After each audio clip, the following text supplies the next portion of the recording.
Давайте вместе посмотрим вот это вот видео. Просто оно, я не скажу, что потрясающее, но это наши дни.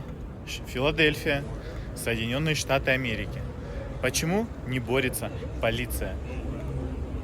Все так легализовано или куплено, или просто закрывают глаза и боятся арестовывать реально вот таких людей. А арестовывают только добропорядочных граждан, которые нарушают скоростной режим или какие-то еще делают мелкие правонарушения. На красный свет проехали или повернули там, где нельзя, на стопе не остановились. Я так понимаю, что если с тебя есть вариант взять денег, с тебя возьмет государство денег.